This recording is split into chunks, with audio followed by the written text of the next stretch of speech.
everyone, and welcome to Garden Gossip, the home and garden show, with your hosts, Lisa and Nancy, editors of BigBlendMagazine.com.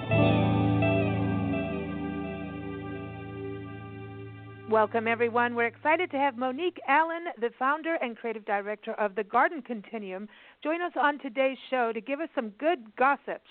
Hey, we need gossip from Massachusetts, Nancy. We haven't had any gossip from there for a while. It's been a while, so. I know. Well, she's got gossip on how to stop landscaping and how to start life-scaping. I love this because to me it's about, good stewardship to the land, creating really nice, peaceful environments for, the birds and the wildlife, and then having a good spot where we can drink wine. And today, Nancy and I are sitting outside Joshua Tree National Park at our friend's inn, the historic Homestead Inn. And right outside, the sun is shining. The spring blooms are coming. There's a beautiful fountain. There's barrel cactus everywhere. Ocotillos are in bloom. The barrel cactus are starting to bloom. So, I feel life-scaping is happening here, and I think we should have – I wish she was here. Monique was with us. She'd enjoy it out here. Oh, she would love this. I know. She has created a brand-new book. It's out now. You can get it through Ingram Sparks. Go to Amazon, all those great places, Walmart, your local bookshop once it's open. Get out there as much as you can for that. But the book is called Stop Landscaping, Start Life-Scaping, a guide to ending the rush, humdrum approach to landscape development and care. And I encourage you to go to her website as well, thegardencontinuum.com. But welcome, Monique. How are you? I'm doing well. Thank you so much for having me. And I do wish I was with you at the Homestead Inn. Just that place sounds amazing. It is really, really cool, because she's created, everything is native plants out here. So she has a desert garden with 12 acres, right? So all this desert, but she proves that you can have a garden in the high desert. And so there's ancient creosote plants. So I always call them the ancient beings, right? And they're all in bloom. So we've got yellow flowers. The Texas sage is all starting to bloom, all the purples. We've got palm trees, and the sunrise sunsets are awesome. And the fountain. The fountain with the aloes are in bloom, so the hummingbirds and goldfinches are having a good time. There's roadrunners and lizards. Yeah, we're happy here. Can you tell?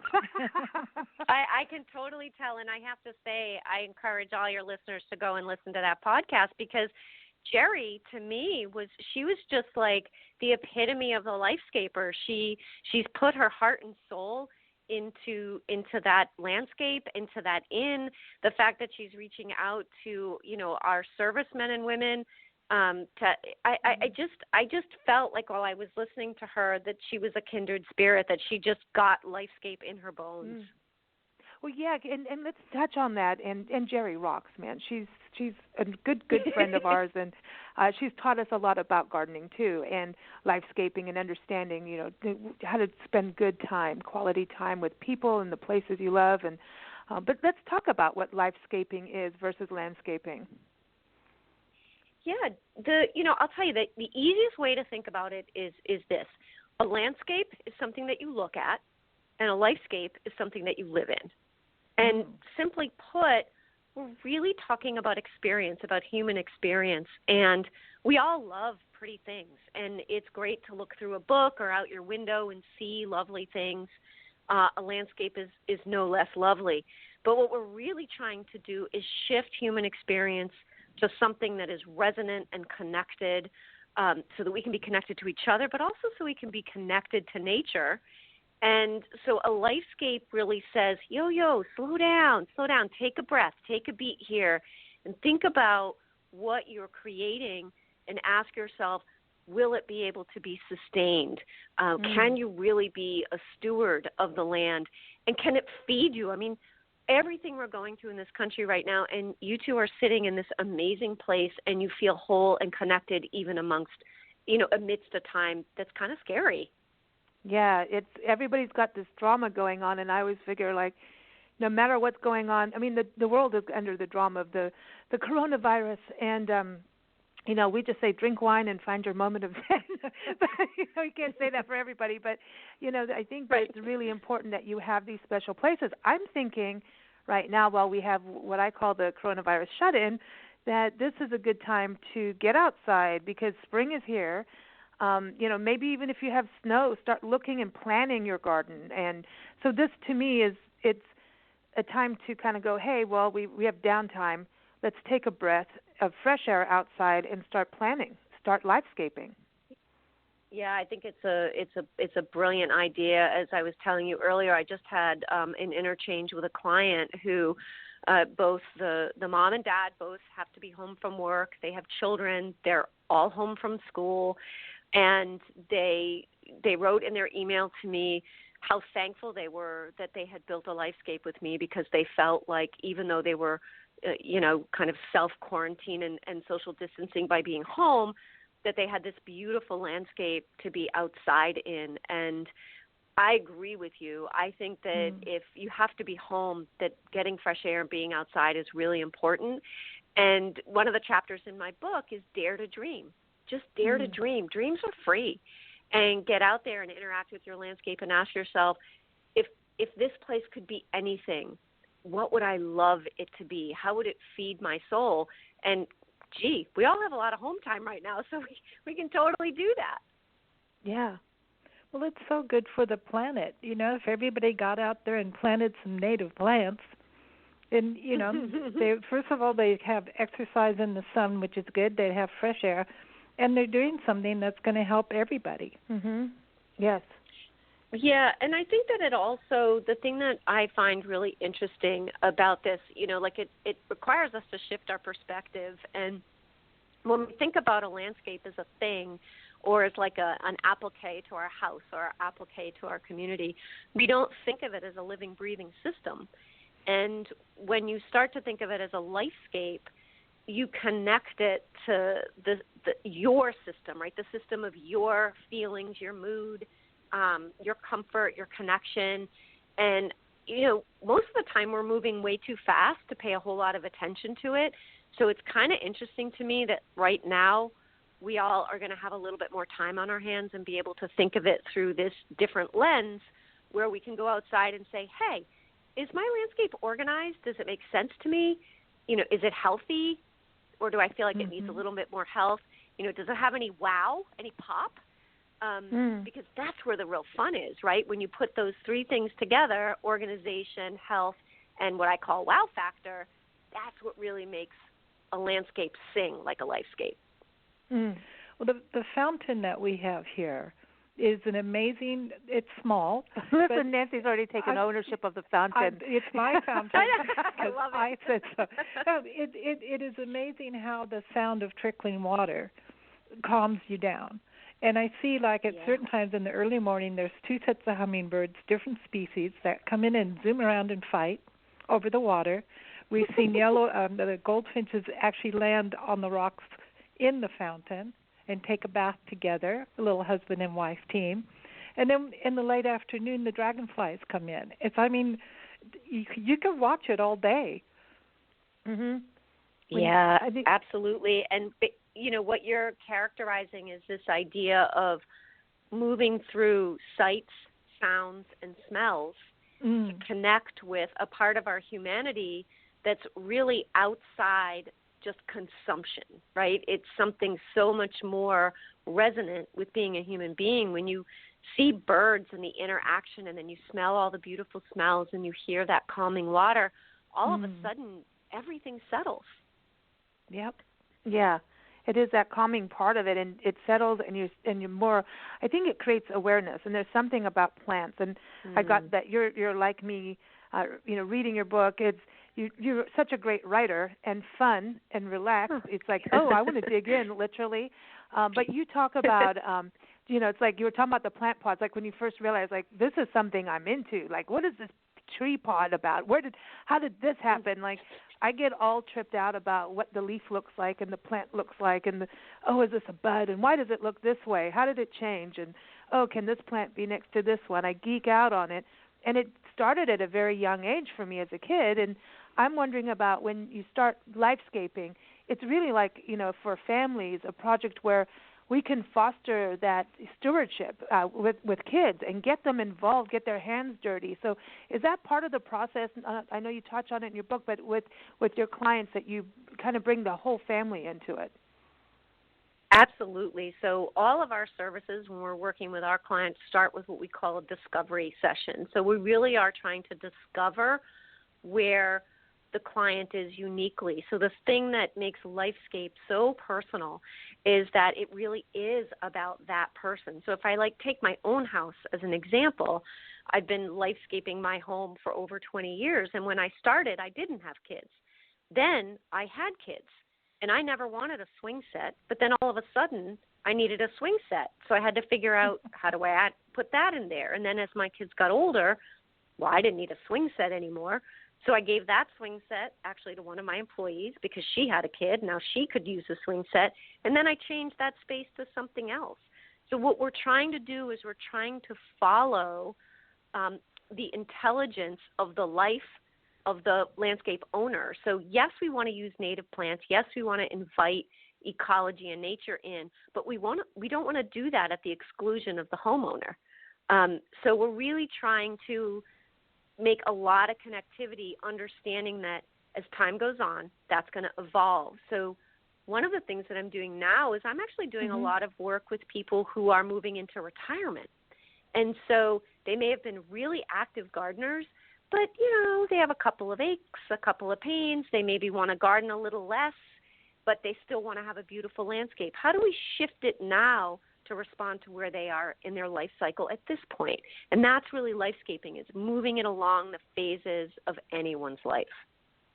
I like this a lot. I mean, this is, and I also go, when we look at it big picture and getting everyone together and doing this kind of thing, do you see this as a ripple effect of kind of not only making these sanctuaries for ourselves and for the wildlife, right, and birds and this healthy thing, but do you see this as a ripple effect through communities? So it almost combats what I always talk about, this dead zone that we've created. So all these little pieces of, asphalt that we have everywhere around us, all this, the paved paradises, the more we do with this, whether it's even a business, property, the more we do of this, the more we combat that dead zone and kind of create this really healthy atmosphere. So we don't have the coronavirus. Yeah, and so one of the things, so I do a good amount of public and commercial work too, and one of the things that I've been involved in is things like creating pocket parks or restoring old properties into being, green again, and doing commercial sites so that they're maximizing their land so that they are, in fact, like pollinator corridors, which is really important. So if everything's paved, the pollinator is like, oh, wait, where do I go from here? So if we can create these corridors of green, we're actually helping to keep ecology alive. And in the urban centers, that's super important. So we have a pocket park that we did in the town that my business is in, Medfield, Mass. It's called Straw Hat Park, and it was really cool because we got to build that park through public process. We were able to build it through some town funding, but also a lot of fundraising, a lot of volunteer activity, and then totally take this dead piece of land and make it into a completely cool pocket park, which, Nancy, you would be so excited because there's a super cool fountain in it.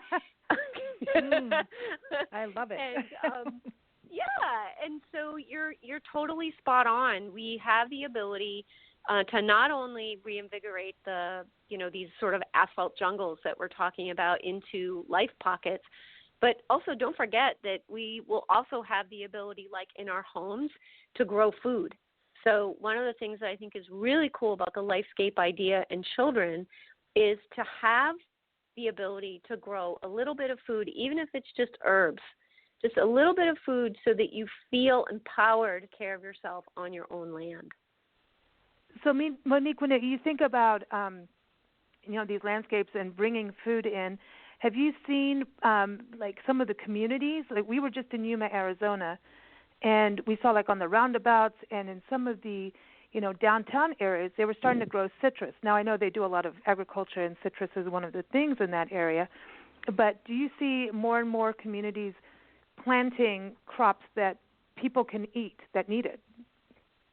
And basically what I'm seeing in my area is, we have the CSA, which is the community farms, and there's a lot of people in my area that donate to the community farms so that they can get their crop share, and then they also will donate some time to help take care of it, which is kind of cool. And then we also have community gardens, which is really awesome. And I know people grow some food on that. I don't know of any kind of public aspect of growing food, and that could have something to do with the fact that being in a northern climate, maybe it's a little bit less self-sustaining. It's not like we can grow citrus trees here. So really what I'm seeing as a movement is people being more and more interested in having like raised beds or box beds in their property where they can grow very simple crops. So things like any root vegetable and lettuces and tomatoes and things like that, just to give them the ability to just have that food right outside their door. I love that. I think we all need chickens too. Oh, cool.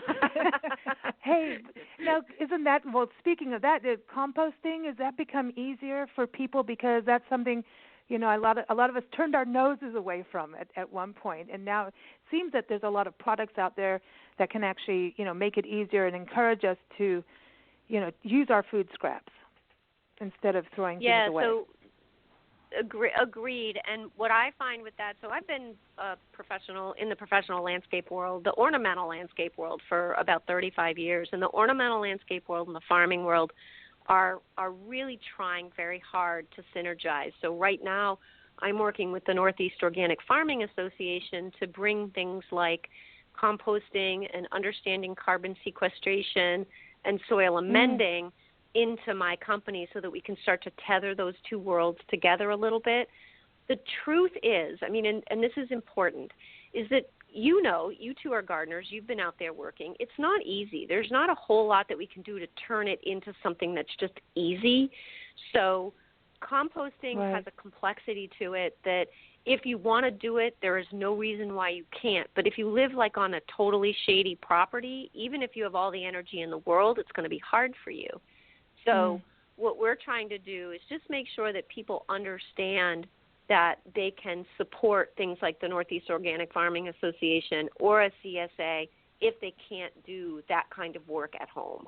Yeah, because what I like about your book is it's Life-Scaping. It's really we talk about finding our authentic self, and your landscape is part of that, whether it's your interior or exterior, So Life-Scaping, I like this because it is about knowing who you are, and getting to know who you are. And I think gardening can really help you with that too, right? And so you know your limitations as well. Yeah, absolutely. And so I talk a lot about this idea of, what we can do versus what we're actually going to do at the end of the day.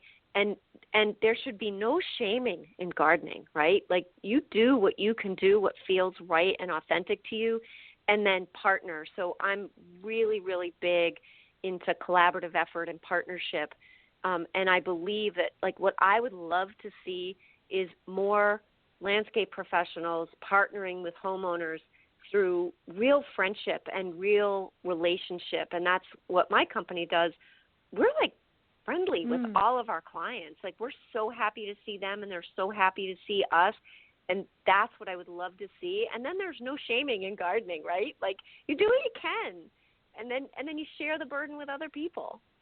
Yeah, exactly. We were out, it was Palomar Mountain up in Southern California. What was really interesting is because they're on a mountain, and so when things happen, you don't want to be up and down the mountain. You're going a mile high, up and down, for groceries, and then you have a far distance to drive to get your groceries. So, like one person had a greenhouse where they were doing greens. One person, they had sunflowers and all kinds of things. One person had the pig, and at the end of the year, everybody shared the pig. And so everybody shared their produce, including flowers, which I thought was pretty cool to do. It is so cool.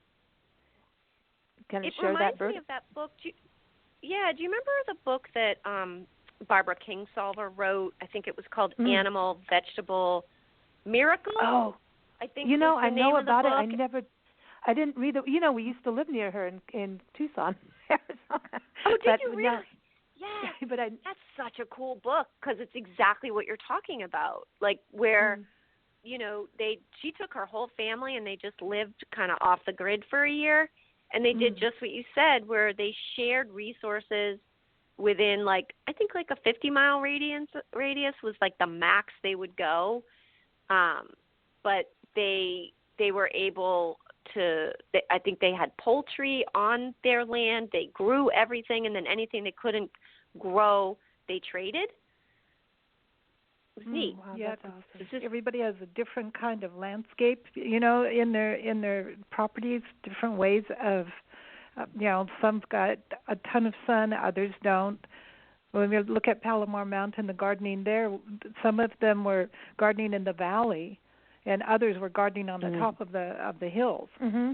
So the landscape and the sunlight and the moisture content was all drastically different. So they could grow a wide variety of things and then trade with each other. Mm-hmm. And share seeds too. Yeah, that's the other thing is you know, looking at the seeds and sharing those. You know, I remember in Kenya, when we lived in Kenya, you know, as a little kid, I mean, everything grew there. It was awesome. Everything. It was awesome. It was so cool. But the neighborhood, you know, did share. They shared the bounty and they shared the burden. You know, it's kind of like, you know, when, you know, wineries have their big crush, you know, their harvest, everyone comes together and helps, you know. I think what you're talking about, too, is we are creating a sense of community through this, you know. Definitely. Yeah, Oh, definitely. And it's the other thing that is like a really cool resource that I think maybe some of your listeners would really love, and I think you two would love, is the Food Revolution Network. I don't know if you're familiar with that, but that's really awesome because that group really talks a lot about how people can, just empowering people to do things. It made me think of it when you said seed saving. Empowered to save seeds, trade seeds. You know, somebody can grow tomatoes, but the other person can grow lettuce, and so they share. And I think that the real revolution around food is going to happen within the Life-Scape, right? So it's going to happen within properties where people are really embracing the Life-Scape method when they're thinking long-term. And whenever they do anything in their property, they're always making sure to think up front about long-term care.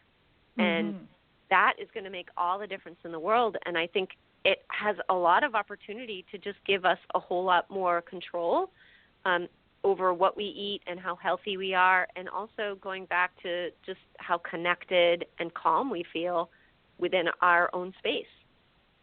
Exactly. Oh, man, going back to the fountain, and then you reach over and you pick a lemon or an orange or, you know, an apple or something. So the one thing I wanted to touch on this with edibles in the garden, right? So you can have this balance of native plants. I know there's the ornamentals too, right? But we can put our fruit and vegetables among the flowers, right? I know we did it when we lived out here in the high desert. We you know, would have like zucchinis amongst the flowers, and it worked. I know it's got to be different per region, but that's just my little fanciful thing of wanting vegetables and fruits within the flowers. I don't know if that's always going to work, right? But it's what I want. It doesn't always work, but it does work, and I call that edible integration. And you can absolutely have an edible integrated property. We have a couple of properties that are really heavily edible, and you can. I studied herbal medicine for about 5 years, and so for me, a pollinator garden needed to also be a medicinal garden. So I have asthma, and I had a lot of allergies. I have very few now. I think I've sort of inoculated myself by being outside so much. But I really wanted to integrate medicinal herbs and then edibles and then pollinators. So if you take a plant like parsley or fennel, dill, these plants can all be sown in my area as biennials and annuals, and then allowed to seed themselves within the garden, be absolutely beautiful, and then also host things like monarch butterflies, because the caterpillars love to eat them down. But then you can also harvest and eat. So I agree with you. I think that's a brilliant idea, and the only caveat there is to make sure you don't have anything poisonous in your garden, because with children they won't be able to differentiate. Right. Yes. Yeah. Yeah, and that goes with pesticides and everything too, right? You want to have a nurturing garden. And this is the thing too, more of us get involved with our gardens, because whenever something's, a new house is put up, a lot of times the soil gets nailed, right? Doesn't this help the topsoil of our country? Because that's what I'm fearful of, is that we're not going to have any good soil left. It's so true. We're actually in quite a crisis with our topsoil right now, and things like chemical applications. And I don't even mean chemical synthetic only. I even mean chemical organic. We've got to be really careful because all of that soil biology is living. And that's why in the book I press on this issue of systems thinking, long-term systems thinking, because there is nothing that we can do in the garden that is entirely quick without causing damage. So what we need to do is we need this movement to get big enough that we can actually try to get builders, because I don't think builders are trying to do anything bad. I don't think anyone is wantonly trying to hurt the earth. I mean, maybe I'm naive, but what I see is that builders come in to build thinking, well, this is the easiest access. So and this is the easiest place to pile things. So why don't I just do that? But they need to be educated. They need to be told, ooh, yeah, but if you do that, you're crushing the honeycomb of the soil and squishing all of the biological life. So please don't. But you're right. Our topsoil is really important, and it's our behaviors that are going to protect it. So aren't you really glad that you don't work in a mall anymore? I was cracking up. So glad. I cracked up because That's Nancy funny. and I, when we left South Africa and came here, and both of us ended up working in malls just to get our feet back on the ground.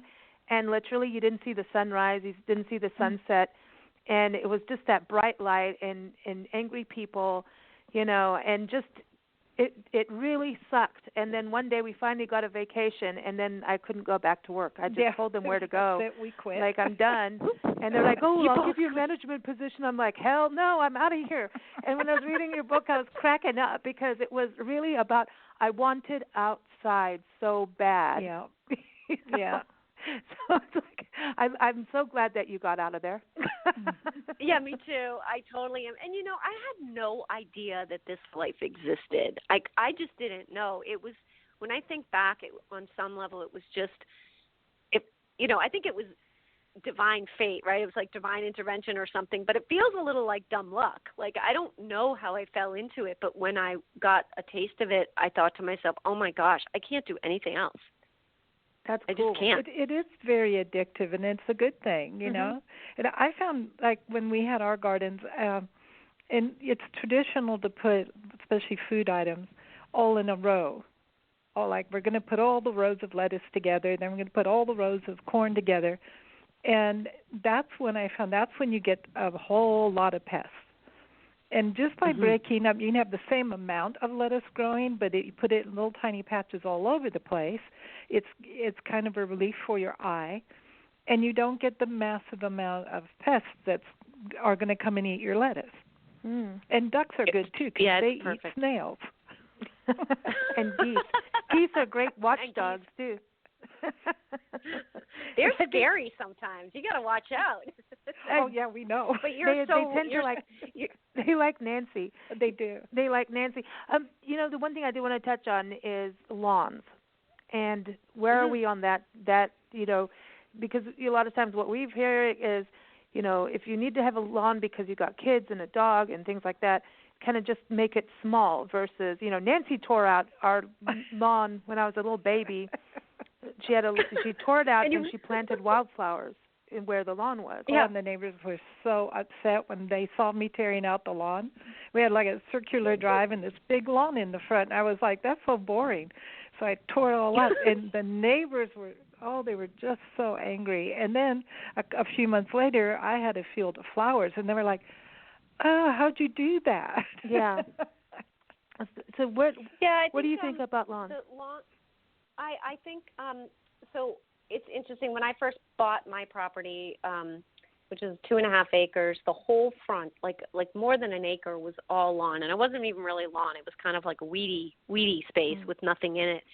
And one of the things in landscape is if you define your edges really, really well, the lawn space will actually look bigger. You know, this huge expanse of lawn with no real edges. As human beings, we need edge definition. We need to define space through the edges. So I really try to encourage people to pull the lawn in and to limit it to functional space. And so I'm notorious. I'm with Nancy for ripping lawn out everywhere. However, there is so much more data showing us that lawns that are organically managed have an enormous ability to sequester carbon. I mean, huge ability to sequester carbon and to build soil. So what we do is we recommend an organic lawn. We recommend, like here, I love a product called Black Beauty Tall Fescue, which I just love. It's out of a grower in Rhode Island called Sodco, and I just adore them. And that particular turf blend takes less water, less fertilizer, and you can even let it grow a little bit longer, which is nice. And just recently, they actually now sell something called micro clover, which is a fescue clover, a very small, low clover blend. And for years, I had been just sowing Dutch white clover into my lawn, but now I can actually buy sod that has clover in it. And the coolest thing about clover is that it will nitrogen fix. So in order for a lawn to stay green, it definitely does need a good amount of nitrogen. But normally what we're doing is we're throwing product all over. But if instead we have a plant that's commingled in with the lawn, like clover, that's a natural nitrogen fixer, meaning it's going to grab nitrogen out of the air and then transform it, and in the exudates of its root system, it's going to actually put nitrogen in the soil. So now you have these beautiful bedfellows, and you can have a lawn that's just big enough to play, that's really nicely defined by the edges, managed organically, that's doing a kick-ass job sequestering carbon. That's awesome. You know, here we are at Homestead Inn, just down the street is the Lucky Park. It was a beautiful park complex, and we were walking there this morning on our morning walk, and they have, a big grassy area with playgrounds and exercise equipment and, shaded ramadas and all of this great stuff. But I keep noticing, and I even photographed them, that they have dandelions here on this grassy area. And we're in the middle of the high desert, so here's your green space, right? But they have dandelions, and I thought, wow, when do you go to a city park that has dandelions that hasn't been over? I mean, that's a good sign, isn't it, when you see dandelions? It's a great sign. So if you have first off, dandelions, if that area is not chemically managed, dandelions are incredibly edible. The greens are really, really good for the liver and kidneys. Especially this time of year, dandelion greens are a cleansing green. Everybody should be eating them. And they are not a bad plant. They're tap-rooted. So in and of themselves, dandelions actually aerate the soil, which is great. So, and you can still mow it, right? It just isn't a thin blade, right? It's a big leaf. But I think that just goes to show that Lucky Park is a safe place for kids to play. It's Lucky. Now, is Lucky Park, is that connected to Dr. Lucky? Yes. Isn't that the doctor that, brought people here because of breathing issues? After World War I, mustard gas poisoning. So a lot of people came. We're finding out there's this huge connection. It's weird. When we're in Silver City, New Mexico, everyone was from Florida. When everyone in Louisiana was from New Jersey or something. It's crazy. Here, everyone's from Pasadena, California. It's just this weird thing that happens. But That's he so came funny. out and got people here, and then they started homesteading because it was a mining area. But it is, the fresh air is fresh air here, and it takes you a while to acclimate. Like, we went from Yuma, Arizona, which is really at ground level or sea level, up to the high desert. So we're up here, and it's a whole different world. So you kind of have to learn how to breathe here a little bit better. But you do. It's clear. It's like clear air. So it's I cool. want to go there. You should. Yes, you should. Beautiful. We did when we lived here. Had an awesome garden. We actually had a test garden for different rose companies and all kinds of things. We grew. That was fun. We grew a lot, and it's very That's extreme. Awesome. very extreme because you really have high heat that can go up to 115, 120, and then you can get snow in the winter, but not like major snow, but you can get that and get really, really cold. So it's a either or, and you just have to, we did a lot of research, a lot of testing, and the gardens out here have, because we've got mountains around us, there's like a microclimate. The other day there was a big, rainstorm coming in. One half of the house had rain, the other half didn't. So it's like it's like that. So you have to really experiment, learn in areas like this, and I'm sure all over the country, So I know that you've got this new thing, not only the book, everyone, which is Stop Landscaping, Start Life-Scaping, but you've got like a text thing where you can text people a link to an ebook on how to pick their plants. Is this for Massachusetts or for internationally? It's for anyone. So if you want to text 38470 and you just text the word plants, you'll get a link to a little ebook that I wrote. It's free. It's called Picking Plants, and it just talks about how to smartly buy plants. And in the back, it gives you a worksheet so that you can go out with the worksheet, look at your property, answer a bunch of questions about your property so that when you go to buy plants, you're buying plants that match your property.